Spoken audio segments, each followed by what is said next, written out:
Hello class 12, welcome back to another video of its commerce tips. So guys, आज है video number 30 और हम लोग कर रहे हैं चैप्टर नंबर 5 जो कि आपका ऑर्गेनाइजिंग। तो चलिए कंटिन्यू करते हैं इस चैप्टर को और देखते हैं आज हम लोग कौन सा टॉपिक कवर करने वाले हैं। सो गाइस, आज का जो हमारा टॉपिक है वो है disadvantages of functional structure. Functional structure का हम लोगों ने एडवांटेजेस देखा लास्ट क्लास में, मीनिंग देखा, अब आते हैं डिसएडवांटेजेस। ओके, डिमेरिट्स बोल लो आप या फिर आप लिमिटेशंस बोल लो। The first one is place less importance to overall objective of organization.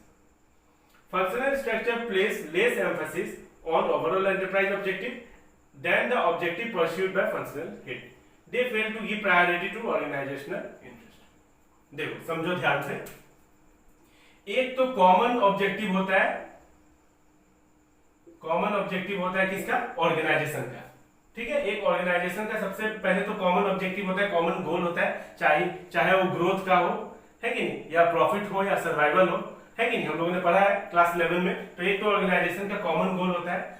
और दूसरी बात, जितने भी डिपार्टमेंट है, ओके, आप जो भी ले लो, finance department, marketing department, purchase department, production department, ये जो अलग अलग डिपार्टमेंट है कि नहीं, इन सारे डिपार्टमेंटों का भी अलग से एक अपना गोल होता है, ओके, अपना ऑब्जेक्टिव होता है। ओके, तो मान लो प्रोडक्शन डिपार्टमेंट के प्रोडक्शन मैनेजर ये ज्यादा ध्यान, फर्स्ट प्रायोरिटी किसको देते हैं? अपने डिपार्टमेंट को देते हैं। और इसके अंदर जितने भी एम्प्लॉई है, जितने भी प्रोडक्शन मैनेजर के अंदर सबऑर्डिनेट्स है, वो कहां ज्यादा ध्यान देते हैं? फर्स्ट प्रायोरिटी कहां देते हैं? यहाँ। बाद में कॉमन ऑब्जेक्टिव जो है ऑर्गेनाइजेशन का वहां देते हैं। तो ये एक बहुत बड़ा लिमिटेशन बन गया। ये सुनो, they fail to give priority to organisational interest. Okay, they fail to give priority to organisational interest, organisational common objective. Okay, so ये एक लिमिटेशन हो गया। वही बोला गया है कि place less importance to overall objective. ये है ओवरऑल ऑब्जेक्टिव, इसको लेस इंपॉर्टेंस दिया जाता है और सब अपने में बिजी रहता है, सब कुछ। ये नहीं कि सिर्फ प्रोडक्शन डिपार्टमेंट। अब फाइनेंस, मान लो फाइनेंस डिपार्टमेंट वाले फाइनेंसिंग मैनेजर जो होगा वो इधर ज्यादा ध्यान देगा अपने डिपार्टमेंट को, मार्केटिंग डिपार्टमेंट वाले मार्केटिंग मैनेजर अपने इधर ज्यादा ध्यान देंगे। तो फर्स्ट प्रायोरिटी इधर आ जाता है, बाद में उधर आता है। तो ये एक लिमिटेशन है, वही लिखा हुआ है, place less importance to overall objective of organisation. Okay, number 2, problem of coordination. अब प्रॉब्लम आती है कोऑर्डिनेशन, तालमेल की। देखो क्या है, जितने भी हमारे डिपार्टमेंट है कि एक ऑर्गेनाइजेशन में जितने भी डिपार्टमेंट होते हैं, परचेज डिपार्टमेंट ले लो, production department, finance department, marketing department, ये सारे डिपार्टमेंट क्या है? इंटरडिपेंडेंट है, एक दूसरे पे डिपेंडेंट है कि नहीं? अगर मान लो फाइनेंस डिपार्टमेंट काम नहीं करेगा तो काम नहीं चलेगा, है कि नहीं? पूरा ऑर्गेनाइजेशन का सिस्टम ही खराब हो जाएगा। ये सुन लो। और जो भी डिपार्टमेंट है सब अपने अपने कामों में स्पेशलाइज्ड है, ये सुन लो। तो वही लिखा हुआ है कि as each department is specialised in their own function, so they fail to understand the priority of other department. अब ये दूसरों को महत्व नहीं देते, ये सोचते कि मेरे वजह से ही चल रहा है कि नहीं? तो दूसरों को भी, ये अपने काम में मतलब फिक्स्ड, एकदम परफेक्ट है। ओके, प्रोडक्शन डिपार्टमेंट अपने काम में परफेक्ट है, सोचते हैं कि हम ही परफेक्ट है, बाकी सब परफेक्ट नहीं है। तो यहाँ ये कोऑर्डिनेशन की, तालमेल की गड़बड़ आ जाती है। Okay, number 3, inflexibility. अब देखो, फ्लेक्सिबल नहीं है। कैसे? In functional structure employ develop narrow perspective as they get training in one area और skill only, they can not be transfer to other department. अब जो मान लो मार्केटिंग डिपार्टमेंट में काम कर रहा है, ओके, उसका स्किल किस पे है? मार्केटिंग डिपार्टमेंट, मार्केटिंग में स्किल है उसका, उसने क्वालिफिकेशन भी मार्केटिंग वाले ही की है। ओके, तो क्या होता है, कभी कभी अच्छे से काम नहीं करते वो लोग। ये सुनो, अब काम नहीं करते तो ऐसा नहीं कर सकते कि चलो मार्केटिंग वाले में काम नहीं कर पा रहे हैं, काम नहीं कर रहा मन से, इसको एक काम करो, हटाओ यहाँ से, इसको प्रोडक्शन में भेज दो। ऐसा नहीं कर सकते, ये हो ही नहीं सकता क्योंकि इसको आता ही नहीं है।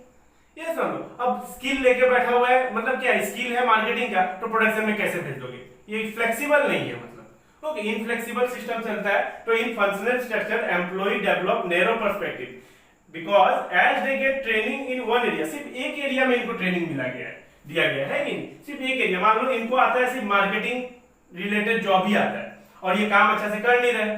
ओके, मान लो कोई एक इंडिविजुअल है, मिस्टर ए, ये काम अच्छा से नहीं कर रहा। अब बोल रहे हैं कि नहीं, इसको एक काम करो, इसको यहाँ से हटा के दूसरे डिपार्टमेंट में डालो। नहीं कर सकते, कैसे करेंगे? इसको वो तो और नहीं आता है। ओके, तो वही बोला गया, they can not be transfer to other department, दूसरे डिपार्टमेंट में इनको ट्रांसफर नहीं किया जा सकता है। ये आए गड़बड़ी, negative point. Number 4, conflict of interest. अब इसको समझो। There can be conflict of interest between two department, between different department. अलग अलग डिपार्टमेंट में झगड़ा हो जाता है, कोई भी बात को लेके, फॉर एग्जाम्पल मैं एक एग्जाम्पल ले लेता हूं कि जैसे मान लो कि हाँ, मान लो कि बोला जा रहा है, मान लो मार्केटिंग डिपार्टमेंट बोल रहा है कि ये काम करते हैं हम लोग 10% ऑफ कर देते हैं, 10% डिस्काउंट दे देते हैं, ठीक है, 10% डिस्काउंट दे देते हैं।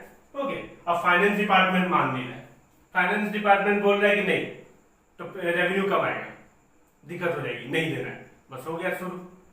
मान लो प्रोडक्शन डिपार्टमेंट को पैसे चाहिए, ओके 10 लाख, फाइनेंस डिपार्टमेंट बोल रहा है नहीं 8 लाख ही दूंगा, नहीं ये पैसे नहीं आ रहे ज्यादा, तो यहाँ कुछ भी हो सकता है।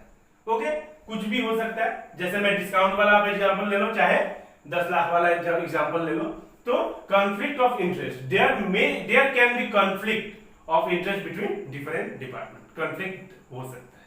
Okay, number 5, difficult to fix accountability. अब ये क्या है, in case of failure of organisational objective, अगर मान लो ऑर्गेनाइजेशनल ऑब्जेक्टिव अचीव नहीं हो पाया, फेल हो गया, तो क्या होगा, the departmental head blame other department ये लोग क्या करते हैं, दूसरों को ही ब्लेम कर देते हैं। ओके, ये ब्लेम कर देगा, फाइनेंसिंग डिपार्टमेंट वाला ब्लेम कर देगा कि प्रोडक्शन ही अच्छा से नहीं होता, मैंने तो पूरा फाइनेंस दिया था, जितना मांगा था उतना मैंने दिया, प्रोडक्शन ही अच्छा से नहीं करते हैं, तो फिर क्या होगा, ये दूसरे को ब्लेम करने लग जाते हैं। Okay, they blame other department as all department are interrelated, और हम लोग जानते हैं ये सब इंटररिलेटेड है, इंटरडिपेंडेंट है, and it is very difficult to find out which department is going against the organisational goal, और फिर ये दिक्कत हो जाती है कि इनमें से कौन है वो जो काम अच्छे से नहीं कर रहा, पता ही नहीं चलता, सब रिलेटेड है ना, सब इंटर रिलेटेड है, तो पता ही नहीं चलता, इंटरडिपेंडेंट है, एक अगर काम नहीं करेगा, फाइनेंस डिपार्टमेंट बैठ गया, तो बाकी का क्या होगा, अगर प्रोडक्शन डिपार्टमेंट प्रोडक्शन ही नहीं करेगा, तो कहां से मार्केटिंग क्या चीज के करेंगे हम लोग, सेल क्या चीज का होगा, ये समझो।